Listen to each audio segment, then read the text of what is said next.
Hello students, welcome to our current affairs session. In today's lecture, we will discuss some important current affairs of 29th of May 2024.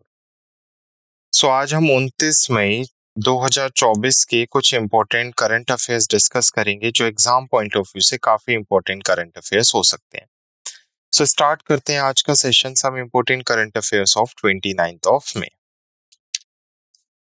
आज की class की अगर मैं बात करूं तो हम स्टार्ट करेंगे सबसे पहले अंतर्राष्ट्रीय समाचार के साथ। अंतर्राष्ट्रीय समाचार में हम इंटरनेशनल लेवल पर बनने वाली न्यूज, इंटरनेशनल ऑर्गेनाइजेशन और कंट्री से बनने वाली न्यूज डिस्कस करेंगे।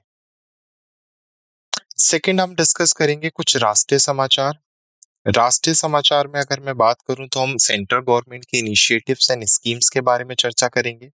सेंट्रल गवर्नमेंट्स की कोई प्लानिंग से कोई रिसेंटली अपॉइंटमेंट है तो उससे रिलेटेड जो भी न्यूज बनती है हम वो राष्ट्रीय समाचार में डिस्कस करेंगे। क्लियर। थर्ड हमारी कैटेगरी होगी बैंक और फाइनेंस। तो बैंक और फाइनेंस में हम बैंक अश्योरेंस पार्टनरशिप और साइंस एंड टेक्नोलॉजी से रिलेटेड हम कुछ इंपॉर्टेंट न्यूज डिस्कस करेंगे। देन हम कुछ डिस्कस करेंगे स्पोर्ट्स इवेंट्स, कुछ खेलों से रिलेटेड समाचार डिस्कस करेंगे जो रिसेंटली अभी स्पोर्ट्स न्यूज में है। अवेयरनेस डे, इंपॉर्टेंट डेज या महत्वपूर्ण जागरूकता दिवस और महत्वपूर्ण दिवस से रिलेटेड हम इंपॉर्टेंट न्यूज डिस्कस करेंगे। कुछ ग्लोबल इश्यूज जो वैश्विक मुद्दे हैं, जो अंतरराष्ट्रीय स्तर पर इंपॉर्टेंट न्यूज है, उन पर चर्चा करेंगे। अवार्ड्स एंड रिकॉग्निशन से हम कुछ न्यूज देखेंगे, कुछ इंपॉर्टेंट शोक समाचार देखेंगे, नियुक्ति अपॉइंटमेंट से रिलेटेड हम न्यूज देखेंगे और लास्ट में हम डिस्कस करेंगे समरी और सारांश ऑफ टुडेज लेक्चर की आज के लेक्चर में हमने क्या क्या इंपॉर्टेंट डिस्कस किया है। Clear. So the image used in our slide deck are for educational purpose only. We respect the intellectual property right of the original creator and owner of these images.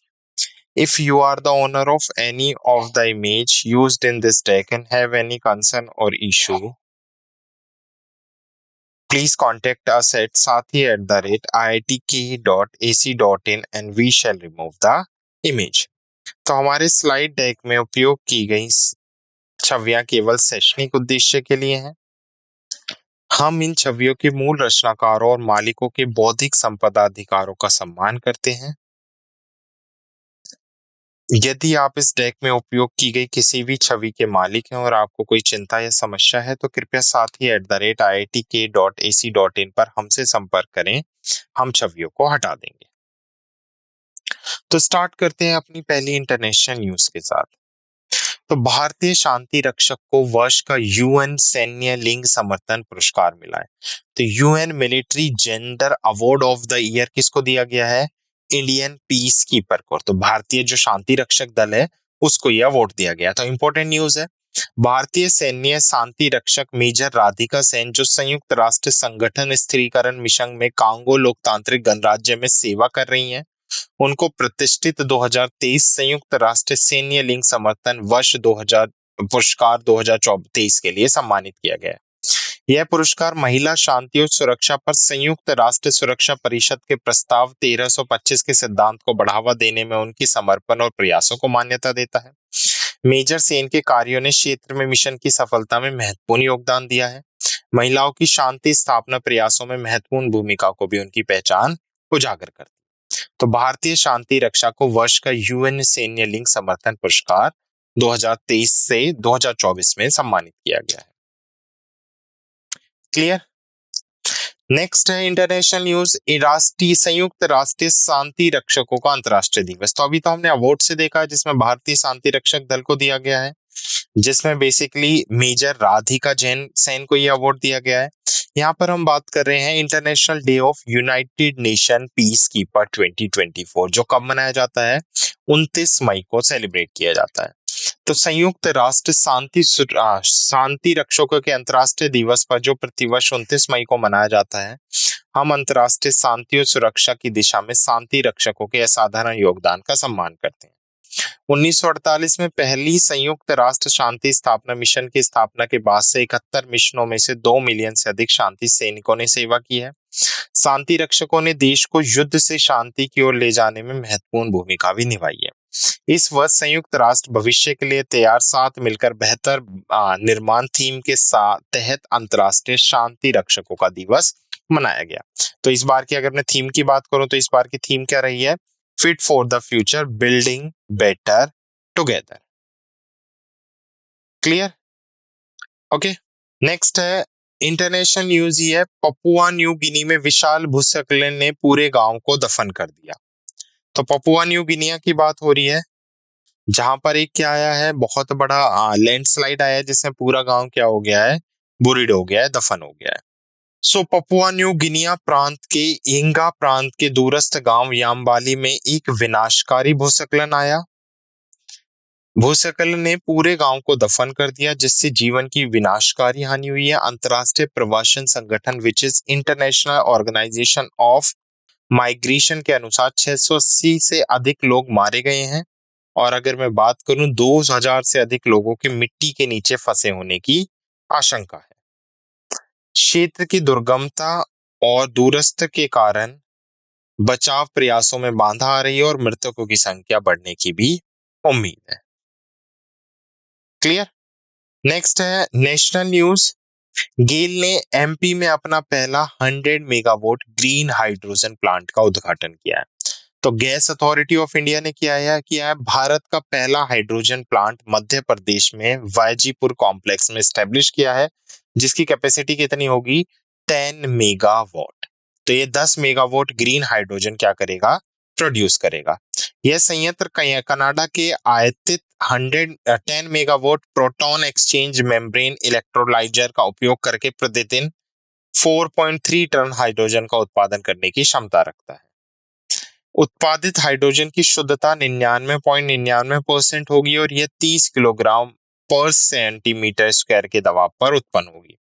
यह संयंत्र 231 करोड़ रुपए के निवेश से बनाया गया था। तो इसका बेसिकली बजट कितना होगा? 231 करोड़ रुपए बजट है, जो 2024 तक 40 तक गेल की नेट जीरो स्थिति के लक्ष्य की दिशा में भी एक महत्वपूर्ण कदम है।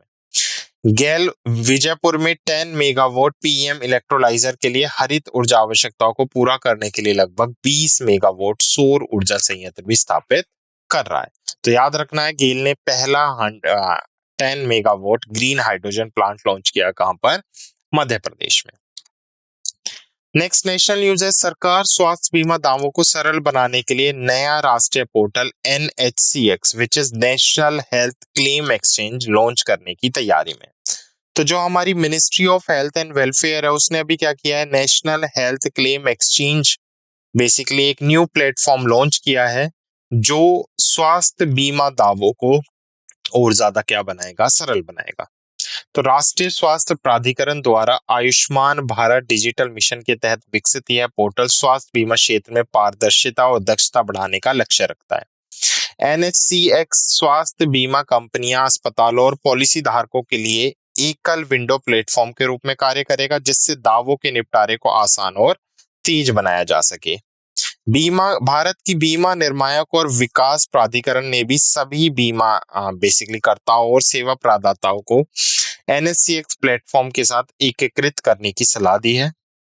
सरकार को उम्मीद है कि वे NHCX प्लेटफॉर्म के साथ देश भर में लगभग 50 स्वास्थ्य बीमा कंपनियां और 200 से 250 अस्पतालों को एकत्रित करेंगे। नेक्स्ट बैंक एंड फाइनेंस से है, सेबी ने अभी क्या कर दिया है? SSE mean social stock exchange पर सामाजिक उद्यमों को 2024 के लिए वार्षिक प्रभाव रिपोर्ट प्रस्तुत करने का निर्देश दिया है। तो भारतीय प्रतिभूति और विनिमय बोर्ड ने सामाजिक स्टॉक एक्सचेंज के माध्यम से पंजीकृत या धन जुटाने वाली सामाजिक उद्यमों को वित्तीय वर्ष 24 के लिए अक्टूबर 2024 तक वार्षिक प्रभाव रिपोर्ट प्रस्तुत करने का निर्देश दिया है। क्लियर? रिपोर्ट में उद्यम द्वारा उत्पन्न सामाजिक प्रभाव के गुणात्मक और मात्रात्मक दोनों विवरण शामिल होने चाहिए। लाभ निरपेक्ष निरपेक्ष संगठन जो SSE पर पंजीकृत है, उन्हें फाइनेंशियल ईयर 2024 के लिए अपनी वार्षिक गतिविधियां भी दिखानी होंगी। सेबी ने सामाजिक प्रभावों का आकलन करने के लिए 2 अतिरिक्त एजेंसियां ICMAI सोशल ऑडिटर ऑर्गेनाइजेशन और ICSI institute of social auditor को स्वयं नियामक संगठन के रूप में नियुक्त किया है। एक सामाजिक प्रभाव मूल्यांकनकर्ता कोई भी व्यक्ति हो सकता है बेसिकली, उसके साथ साथ बात करूं, जो भारतीय चार्टर्ड अकाउंटेंट संस्थान या किसी अन्य ऐसी एजेंसी के तहत एक नियामक संगठन के साथ पंजीकृत हो। Clear. Next, bank and finance से ये आरबीआई ने अभी इम्पोज की है monetary penalty on ICICI bank, yes bank for rule violation. तो बेसिकली क्या है, नियमों के उल्लंघन करने के लिए आरबीआई ने आईसीआईसीआई बैंक और यस बैंक पर अभी क्या लगाया है, जुर्माना लगाया है। भारतीय रिजर्व बैंक ने उचित परिश्रम के बिना कुछ संस्थानों को टर्म लोन स्वीकृत करने के लिए आईसीआईसीआई बैंक लिमिटेड पर 1 करोड़ रुपए का जुर्माना लगाया है। आईसीआईसीआई बैंक को ऋण और अग्रिम वैधानिक और अन्य प्रबंधन के अनुपालन न करने के लिए दंडित किया गया है। भारतीय रिजर्व बैंक ने बैंकिंग मानदंडों के कई उल्लंघनों के लिए यस बैंक लिमिटेड पर 91 लाख रुपए का मौद्रिक जुर्माना भी लगाया है। यस बैंक को शून्य बैलेंस खातों पर शुल्क लगाने और ग्राहकों के नाम पर आंतरिक खाते खोलने के लिए पाया गया था। 2022 वित्तीय वर्ष के लिए आरबीआई के पर्यवेक्षी मूल्यांकन के दौरान उल्लंघनों का पता चला है। क्लियर। नेक्स्ट, बैंक और फाइनेंस से ही है RIL which is Reliance industrial limited ने नई ऊर्जा निवेश को तेज करने के लिए एनआईएल के साथ साझेदारी की है। तो बेसिकली दो ऑर्गेनाइजेशन है, एक तो नॉर्वे बेस्ड है एनईएल हाइड्रोजन इलेक्ट्रोलाइसिस एएस, और एक भारत की रिलायंस इंडस्ट्रीज है। बेसिकली न्यू एनर्जी इन्वेस्टमेंट के लिए दोनों ने क्या किया है, साझेदारी की है, या वी कैन से कि दोनों ने टाई अप किया है। क्लियर। रिलायंस इंडस्ट्रीज लिमिटेड ने नॉर्वे स्थित नेल हाइड्रोजन इलेक्ट्रोलाइजर एएस के साथ एक प्रौद्योगिकी लाइसेंस साझेदारी या समझौता किया है। यह समझौता आरआईएल को भारत में नेल के क्षारीय इलेक्ट्रोलाइजर्स के लिए एक विशेष लाइसेंस प्रदान करता है और इसे वैश्विक स्तर पर आंतरिक उपयोग के लिए उनका निर्माण करने की अनुमति देता है। यह साझेदारी आरआईएल को एक दशक के भीतर एक अमेरिकी डॉलर में 1 किलो ग्रीन हाइड्रोजन का उत्पाद करने के लक्ष्य को प्राप्त करने में मदद करने का उद्देश्य रखती है। एनईएलएएससी के पास इलेक्ट्रोलाइजर्स की वैश्विक बाजार हिस्सेदारी का लगभग 10 to 15% है और 23-24 में 350 मेगावाट से 450 मेगावाट की ये डिलीवरी करेगी। भारत सरकार ने 2030 तक 500 गीगावाट स्थापित नवीकरणीय ऊर्जा का लक्ष्य रखा है, जिसमें सौर ऊर्जा का सबसे बड़ा हिस्सा होने की उम्मीद है। तो ये टाइप याद रखना है, किस किस के बीच में हुआ है, तो आरआईएल और basically NIL. Next, bank and finance ही है प्रवाह एप्लीकेशन। तो आरबीआई ने basically Pravaah retail director mobile app और फिनटेक रिपोजिटरी क्या की है, लॉन्च की है। तो भारतीय रिजर्व बैंक के गवर्नर शक्तिकांत दास ने 3 प्रमुख पहलों का अनावरण किया, Pravaah portal, retail directly mobile app और फिनटेक रिपोजिटरी। इन पहलों का उद्देश्य नियामक प्रक्रियाओं को बेहतर बनाना और खुदरा निवेशकों के लिए सरकारी प्रतिभूतियों तक आसान पहुंच प्रदान करना है। प्रवाह पोर्टल और रिटेल डायरेक्टर मोबाइल ऐप पहले आरबीआई के द्विमासिक विकास और नियामक नीतियों के व्यक्तित्व में घोषित किए गए थे। फिनटेक रिपोजिटरी का उद्देश्य फिनटेक क्षेत्र की समक्ष में सुधार करना है। क्लियर। नेक्स्ट है बैंक और फाइनेंस से ही है पूनावाला फिनकॉर्प और इंडसइंड बैंक ने को branded RuPay credit card launch किया है। तो दो ऑर्गेनाइजेशन है, एक तो इंडसइंड बैंक और एक है फिनकॉर्प बेसिकली, या पूनावाला फिनकॉर्प। दोनों ने क्या किया है, e lite RuPay platinum credit card launch किया है। कार्ड को पुरस्कार और लाभों के साथ ग्राहक अनुभवों को बढ़ाने के लिए डिजाइन किया गया और यह बिना किसी ज्वाइनिंग या वार्षिक शुल्क के उपलब्ध है। उपयोगकर्ता हर 100 रुपए खर्च पर, जिसमें यूपीआई लेन देन भी शामिल है, पुरस्कार कमा सकते हैं और ई कॉमर्स लेन देन पर 2.5 गुना अधिक पुरस्कार अंक प्राप्त कर सकते हैं। अतिरिक्त लाभों में प्रत्येक रिवॉर्ड पॉइंट पर 0.40 का नगद क्रेडिट, बुक माई शो के माध्यम से एक मुफ्त मूवी टिकट ऑफर, 1% ईंधन अधिभार माफी और माइलस्टोन अचीवमेंट रिवॉर्ड शामिल है। क्लियर।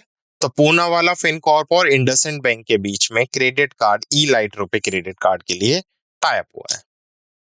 नेक्स्ट, बैंक और फाइनेंस से ये है first multi modal logistic park near Chennai. तो अभी रिलायंस इंडस्ट्रीज क्या कर रही है, चेन्नई के पास भारत के पहले मल्टी मॉडल लॉजिस्टिक पार्क का निर्माण करेंगे, जो 184.27 एकड़ में फैला होगा और जिसका बजट कितना होगा, 1424 करोड़ रुपए। तो रिलायंस इंडस्ट्रीज जून में चेन्नई के पास मेपुडे में भारत के पहले मल्टी मॉडल लॉजिस्टिक्स पार्क का निर्माण शुरू करने जा रही है। यह परियोजना जिसे 12 साल पहले अवधारित किया गया था, जिसकी लागत कितनी होगी 1424 करोड़, और ये कितने में फैला होगा तिरुवल्लुर जिले में 184.27 एकड़ में फैला हुआ है। प्रारंभिक असफलताओं के बावजूद परियोजनाएं अब आगे बढ़ने के लिए तैयार है और दक्षिणी क्षेत्र के लॉजिस्टिक्स परिदृश्य में क्रांति लाने की भी क्षमता रखती है। इस पार्क का मुख्य उद्देश्य क्या है? Efficiency and connectivity of logistics in particular region, यानी जो दक्षता और कनेक्टिविटी है एक पर्टिकुलर रीजन में लॉजिस्टिक्स को लेकर उसको बढ़ाना है। Clear? Now next is also a banking financial news. So अभी क्या हुआ है, रिलायंस इंडस्ट्री ने रूबल भुगतान के लिए रोसनेफ्ट के साथ साझेदारी की है। तो रिलायंस इंडस्ट्रीज ने रूस की रोसनेफ्ट के साथ प्रति माह कम से कम 3 मिलियन बैरल तेल खरीदने के लिए एक महत्वपूर्ण समझौते पर हस्ताक्षर किए हैं। तेल के भुगतान रूसी रूबल में किए जाएंगे, जो पश्चिमी प्रतिबंधों के बीच वैकल्पिक व्यापार तंत्र के लिए रूसी राष्ट्रपति व्लादिमीर पुतिन की अपील के अनुरूप है। रिलायंस को समझौते के तहत विस्तारित ओपेक प्लस आपूर्ति कटौती की उम्मीद के बीच रियायती दरों पर तेल सुरक्षित करने में भी सक्षमता बनाना है। यह सौदा जो है वो ऊर्जा संसाधनों को सुरक्षित करने के लिए रिलायंस के लिए एक रणनीतिक कदम को भी चिन्हित करता है। तो रिलायंस इंडस्ट्रीज ने रूबल भुगतान के लिए रोसनेट, जो एक रशिया की कंपनी है, उसके साथ साझा किया, बेसिकली टाई अप किया, साझेदारी की है, जिसमें प्रति माह कम से कम 3 मिलियन बैरल तेल रिलायंस इंडस्ट्रीज रूस से खरीदेगी। नेक्स्ट, अभी हमने न्यूज पढ़ी थी कि रिलायंस इंडस्ट्रीज ने नई ऊर्जा निवेश को बढ़ावा देने के लिए नॉर्वे के न्याल के साथ क्या किया है, साझेदारी की है। तो सेम न्यूज है जो अभी हमने पढ़ी है। तो यह गठबंधन आरआईएल के हरित ऊर्जा की ओर संक्रमण में महत्वपूर्ण भूमिका निभाने के लिए भी तैयार है। तो सिंपल याद रखना, रिलायंस इंडस्ट्रीज का type. Next, bank and finance से रिपोर्ट है। तो एसबीआई ने अपनी रिसर्च रिपोर्ट पेश की है, जिसमें भारत की अर्थव्यवस्था Q4 फाइनेंशियल ईयर 2024 में 7.4% बताई है और फाइनेंशियल ईयर 2024 में 8% बताई है। तो घोषणा 31 मई को केंद्र द्वारा Q4 फाइनेंस 24 और 25 के अंतरिम अनुमानों के लिए आधिकारिक जीडीपी आंकड़ों के लिए रिलीज की जाएगी।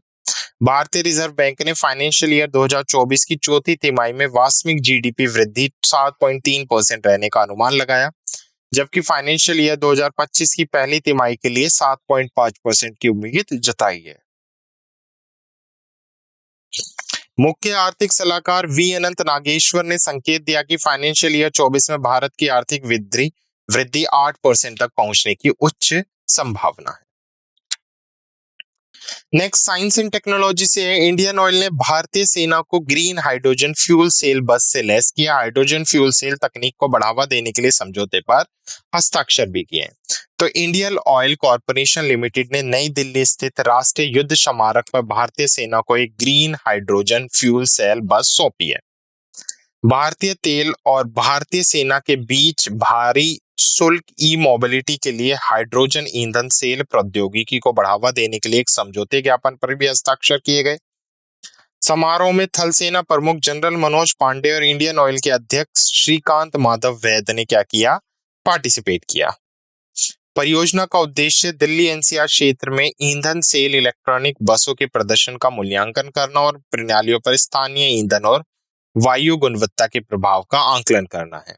इंडियन ऑयल वर्तमान में दिल्ली एनसीआर क्षेत्र में लगभग 15 फ्यूल सेल बसें चला रही है, जिनकी कुल दूरी 300,000 किलोमीटर है, लगभग 3 लाख किलोमीटर है। क्लियर? नेक्स्ट है साइंस एंड टेक्नोलॉजी से है कृषि एंड भूमि। तो जो डीडी किसान है उसने 50 भाषाओं में अपने पहले एआई एंकर को लॉन्च किया है। तो दूरदर्शन किसान ने 2 एआई एंकर, एआई कृषि और एआई भूमि लॉन्च किए हैं, जो 50 विभिन्न भाषाओं में बोलने में सक्षम है। एआई एंकर कृषि अनुसंधान, बाजार रुझान, मौसम अपडेट और सरकारी कार्यक्रम के बारे में जानकारी प्रदान करेंगे। यह पहल 26 मई 2024 को डीडी किसान की 9वीं वर्षगांठ को चिन्हित करती है। एआई एंकर बिना रुके 24x7 और 365 दिन समाचार पढ़ सकते हैं। डीडी किसान भारत का एकमात्र टीवी चैनल जो किसानों को समर्पित है, जिसे भारतीय सरकार द्वारा स्थापित किया गया था। नेक्स्ट इज धोखाधड़ी एसएमएस पर सख्ती संचार साथी पहल के तहत।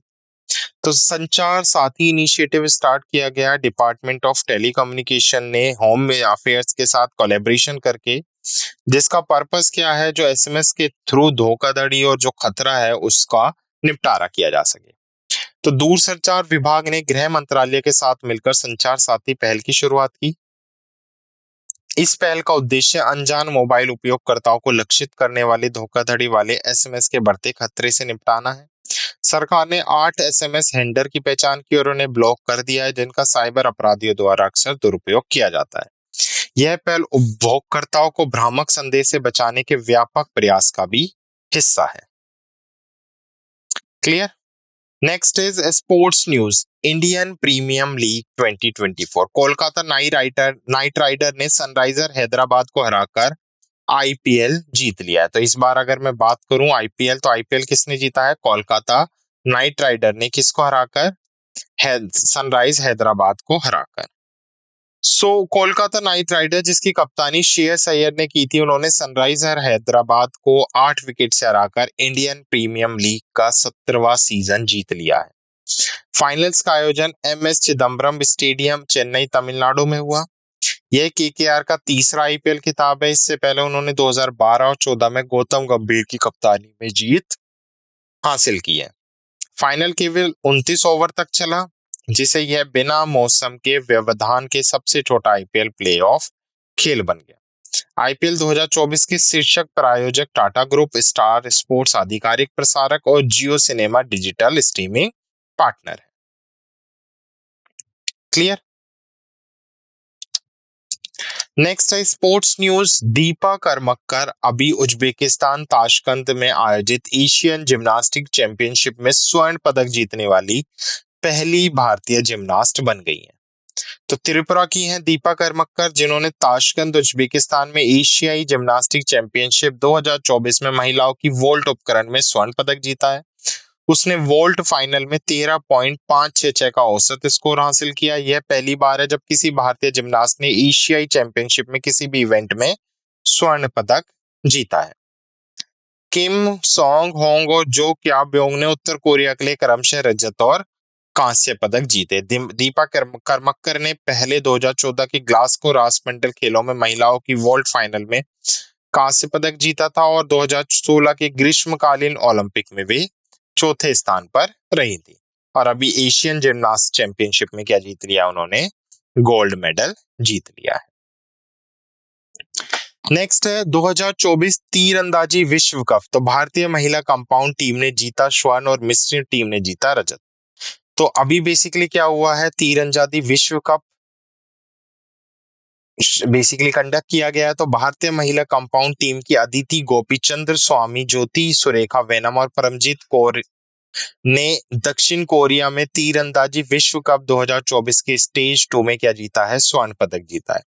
भारत की मिश्रित तीरंदाजी टीम ज्योति सुरेखा वेनम और प्रियांश ने रजत पदक जीता। महिलाओं की कंपाउंडर टीम ने तीसरी बार विश्व कप का स्वर्ण पदक हासिल किया। इससे पहले वो शंघाई चीन और पेरिस फ्रांस में जीत हासिल कर चुकी हैं। 3 बार की ओलंपिक दीपिका कुमारी ने महिलाओं की व्यक्तिगत रिकवरी तीरंदाजी का कांस्य पदक मेक्सिको के एलेजेंड्रा वेलेसिया से हार गई। भारत वर्तमान में तीरंदाजी विश्व कप 2024 की रैंकिंग में पहले स्थान पर है। इसके बाद दक्षिण कोरिया और उसके बाद अमेरिका का स्थान है। तो ये भी बहुत इंपॉर्टेंट है कि भारत आर्चरी में कौन से स्थान पर है वर्ल्ड कप में? फर्स्ट बेसिकली पोजीशन पर स्टैंड करता है, सेकंड पर दक्षिण कोरिया, थर्ड पर अमेरिका है। Clear? Next is formula 1। Ferrari के चार्ल्स लेक्लर ने मोनाको F1 ग्रैंड प्रिक्स 2024 जीता है और ये लगभग 92 साल बाद है कि बेसिकली मोनाको के थ्रू ये जीता गया है। तो यह जीत 2022 ऑस्ट्रिया ग्रैंड प्रिक्स के बाद लेक्लेर की पहली जीत है, जिसने 29 रेसों की जीत रहित श्रृंखला टूट गई। मैक्लारेन के ऑस्कर पियास्ट्री दूसरे स्थान पर रहे और फेरारी के कार्लोस सेज तीसरे स्थान पर रहे। लेक्लेयर ने सीजन की पहली 8 रेसों में अपनी 5वीं पोडियम फिनिश हासिल की, जो उनके पिछले रिकॉर्ड से बेहतर है। यह जीत मोनाको में फेरारी की 10वीं जीत और लगातार 17वां रेस वीकेंड है जहां लेक्लेयर ने स्कोर किया है। तो याद रखना है, फेरारी के चॉर्ल्स लेक्लेयर ने मोनाको F1 ग्रैंड प्रिक्स 2024 जीती है। नेक्स्ट है स्पोर्ट्स न्यूज से, यह अप्रैल 2024 के लिए ICC player of the month की घोषणा की गई है और हेली मैथ्यू जो वेस्ट इंडीज के कप्तान है उन्हें ICC player of the month यानी उनको असाधारण ऑलराउंड प्रदर्शन के लिए आईसीसी महिला प्लेयर ऑफ द मंथ नामांकित किया गया है। मैथ्यूज ने पाकिस्तान में दोनों वनडे और T20 श्रृंखला में वेस्ट इंडीज की सफलता का नेतृत्व किया। मोहम्मद वसीम यूएस के कप्तान ओपनर को आईसीसी पुरुष प्लेयर ऑफ द मंथ नामांकित किया गया। तो महिलाओं में हेली मैथ्यू जो वेस्ट इंडीज की कप्तान है और मेल में मोहम्मद वसीम। वसीम की उल्लेखनीय रन स्कोर उपलब्धि एसीसी प्रीमियर कप में यूएई की जीत में महत्वपूर्ण रही है। क्लियर? तो दोनों याद रखना, मेल और फीमेल दोनों के लिए ICC player of the month for may. Clear? Next है स्पोर्ट्स न्यूज है, पर भारतीय पर्वतारोही हैं संदीप गुप्ता जिन्होंने ऐतिहासिक दोहरी चढ़ाई हासिल की है। तो भारतीय पर्वतारोही सत्यदीप गुप्ता ने एक ही मौसम में माउंट एवरेस्ट और माउंट लोत्सो को 2 बार चढ़ने वाले पहले व्यक्ति बनकर एक उल्लेखनीय उपलब्धि हासिल की है। गुप्ता 11 घंटे और 15 मिनट में 2 चोटियों को पार करने वाले पहले भारतीय भी हैं। उनकी उपलब्धि ने उनका नाम इतिहास में अंकित कर दिया और राष्ट्र को गौरवान्वित किया है। गुप्ता की उपलब्धि पर्वतारोहण में दृढ़ संकल्प और सहनशीलता की भावना को उजागर करती है। क्लियर? नेक्स्ट, अवेयरनेस डे 2024 का वर्ल्ड हंगर डे जो अभी कब सेलिब्रेट किया गया? 28 मई को। तो वर्ल्ड हंगर डे का मुख्य पर्पस क्या? उन लोगों की स्थिति के बारे में बताना, जागरूकता फैलाना जो खाने से वंचित है, जिन्हें उचित भोजन नहीं मिलता है। 2024 की अगर मैं थीम की बात करूं तो थ्राइविंग मदर, थ्राइविंग बेसिकली विश्व। तो समृद्ध माताएं, समृद्ध विश्व। विश्व भूख दिवस की स्थापना 2011 में हंगर प्रोजेक्ट यूनाइटेड किंगडम द्वारा की गई थी। द हंगर प्रोजेक्ट एक गैर लाभकारी संगठन है जो स्थायी रूप से विश्व भूख को समाप्त करने के लिए प्रतिबद्ध है। पहली बार यह दिन कब मनाया गया था? 28 मई 2011 को मनाया गया था। नेक्स्ट है इंपॉर्टेंट डेज में महिलाओं के स्वास्थ्य के लिए अंतरराष्ट्रीय कार्यवाही दिवस जो कब मनाया गया है? 28 मई को सेलिब्रेट किया गया है।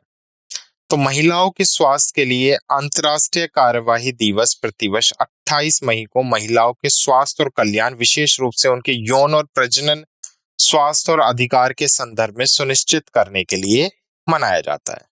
तो इसका मेजरली पर्पस क्या है? ह्यूमन हेल्थ और ह्यूमन वेलबींग के लिए इस डे को सेलिब्रेट किया जाता है। Specially their sexual and reproductive health and rights यानी SRHR के लिए ये दिन मनाया जाता है।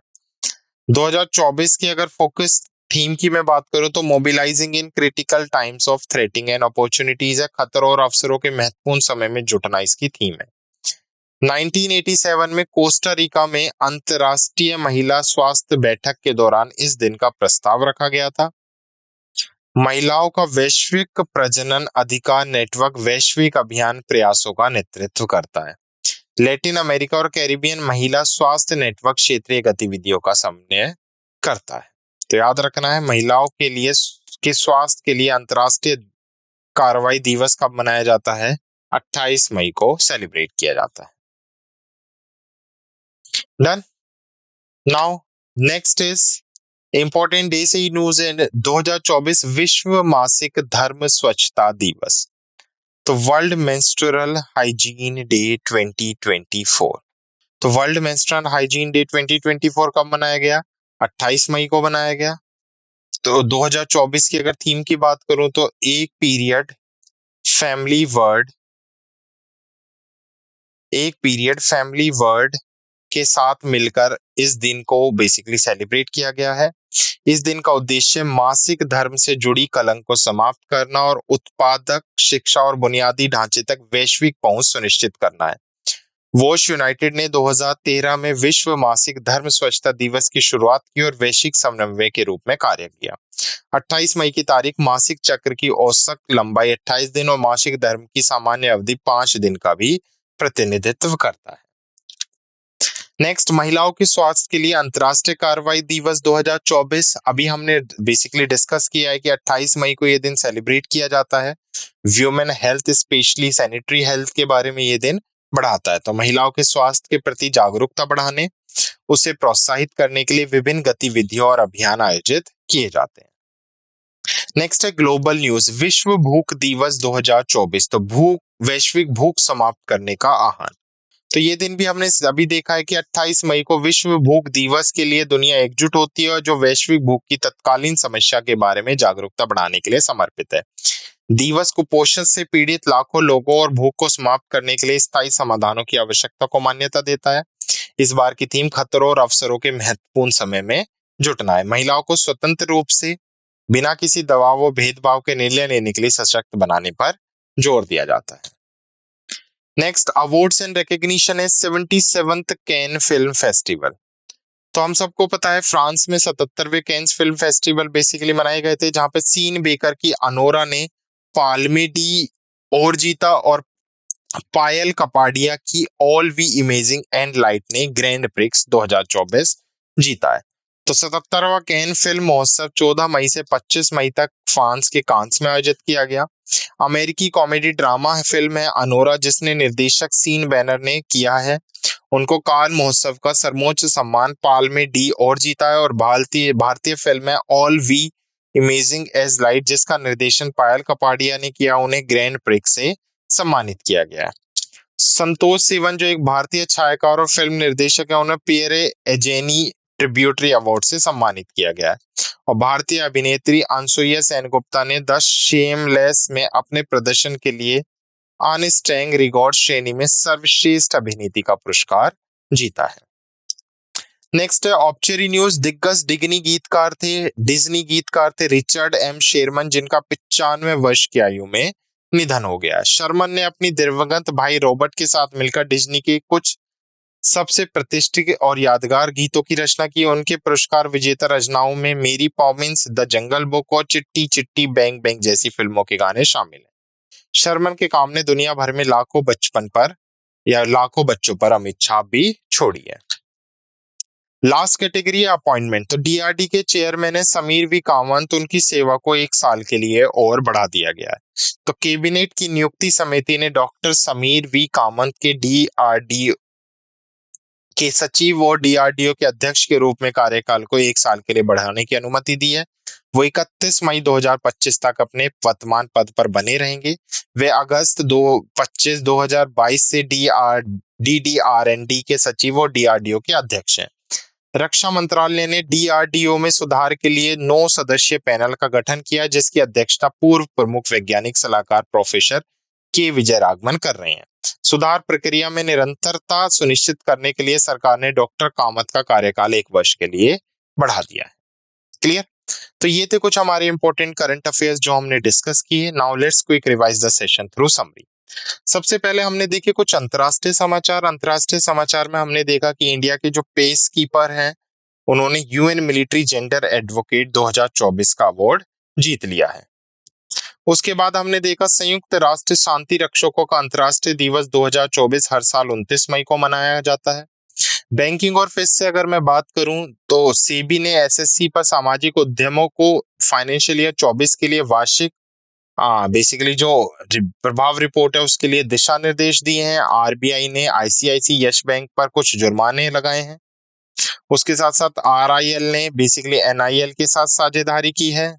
नेक्स्ट हमने देखा आरबीआई ने प्रवाह एप्लीकेशन लॉन्च की है, उसके साथ साथ डायरेक्ट मोबाइल ऐप और फिनटेक रिपोजिटरी भी लॉन्च की। पूनावाला फिनकॉर्प और इंडसइंड बैंक का हमने बेसिकली टाइप देखा फॉर रुपे क्रेडिट कार्ड के लिए। रिलायंस इंडस्ट्री चेन्नई के पास मल्टी मॉडल लॉजिस्टिक पार्क लगाएगी। रिलायंस इंडस्ट्री और रूबल भुगतान के लिए हमने रोसनेफ्ट के साथ साझेदारी देखी। और नई ऊर्जा बढ़ाने के लिए उसने नॉर्वे की नेल के साथ साझेदारी की है। नेक्स्ट बैंक में हमने आरबीआई की रिपोर्ट देखी। भारत की जीडीपी जो उसने 7.4 और 8% बताई है। साइंस एंड टेक्नोलॉजी में हमने देखा इंडियन ऑयल का इंडियन आर्मी के साथ टाइप, जिसमें बेसिकली वो प्रमोट करेंगे हाइड्रोजन फ्यूल सेल टेक्नोलॉजी को। कृषि एंड भूमि डीडी किसान ने पहली बार आर्टिफिशियल इंटेलिजेंसी एंकर लॉन्च किया जो 50 भाषाओं में खबरें सुना सकता है। संचार साथी पहल देखी हमने जो एसएमएस के थ्रू धोखाधड़ी होती है उसे रोकने के लिए। स्पोर्ट्स से अगर मैं बात करूं तो Indian premier league 2024 Kolkata night Riders ने सनराइजर हैदराबाद को हराकर चैंपियनशिप जीती है। दीपा करमक्कर से हमने देखा कि एशियन जिम्नास्टिक चैंपियनशिप 2024 में स्वर्ण पदक जीतने वाली पहली भारतीय जिम्नास्ट बनी है। तीरंदाज विश्व कप जो भारतीय महिला टीम ने जीत लिया है। फॉर्मूला वन फेरारी के चार्ल्स लेक्सन ने मोनाको F1 ग्रैंड प्रिक्स 2024 जीती है। और अप्रैल 2024 के लिए हमने देखा ICC player of the month की घोषणा। उसके साथ साथ हमने इंपॉर्टेंट में देखा, वर्तमान घटनाओं में हमने करंट अफेयर्स में देखा, इंडियन माउंटेनर है सत्यदेव गुप्ता जिन्होंने डबल ड्यूअल आरोहण किया है। ऊर्जा से हमने देखा था गेल ने इनॉग्रेट किया पहला 10 मेगावाट ग्रीन हाइड्रोजन प्लांट, कहां पर, मध्य प्रदेश में। हमने कुछ हेल्थ न्यूज देखी थी जिसमें हमने पोर्टल देखा था NHCX जिसको गवर्नमेंट ने लॉन्च किया है हेल्थ इंश्योरेंस क्लेम्स को सिंप्लीफाई करने के लिए। कुछ इंपॉर्टेंट डेज देखिए जिसमें महिलाओं के स्वास्थ्य के लिए अंतर्राष्ट्रीय कार्रवाई दिवस, विश्व मासिक धर्म स्वच्छता दिवस जो हमने देखा। उसके साथ साथ मनोरंजन, अगर एंटरटेनमेंट से बात करूं तो कैंस फेस्टिवल से हमने विनर्स की लिस्ट देखी कि भारत की बेसिकली जो पायल कपाडिया है उन्हें ग्रैंड प्रिक्स अवार्ड दिया गया for all we imagining as light के लिए। प्रसिद्ध डिग्नी गीतकार रिचर्ड एम शेरमैन का अभी निधन हो गया, ये भी हमने देखा। उसके साथ साथ हमने देखा DRDO के जो अध्यक्ष हैं समीर वी कामत, उनका टेन्योर 1 साल के लिए बढ़ा दिया गया है। नेक्स्ट हमने जागरूकता में विश्व भूख दिवस देखा 2024 जो 28 मई को मनाया गया। प्राकृतिक आपदा समाचार में हमने देखा पपुआ न्यू गिनी में विशाल भूस्खलन ने पूरे गांव को दफना दिया है। और वैश्विक मुद्दे से हमने देखा था कि विश्व भूख दिवस 2024 वैश्विक भूख को समाप्त करने के लिए ये दिन सेलिब्रेट किया जाता है। तो 29 मई के कुछ इंपॉर्टेंट करंट अफेयर्स थे जो हमने डिस्कस किए। I hope you like this session. Thank you.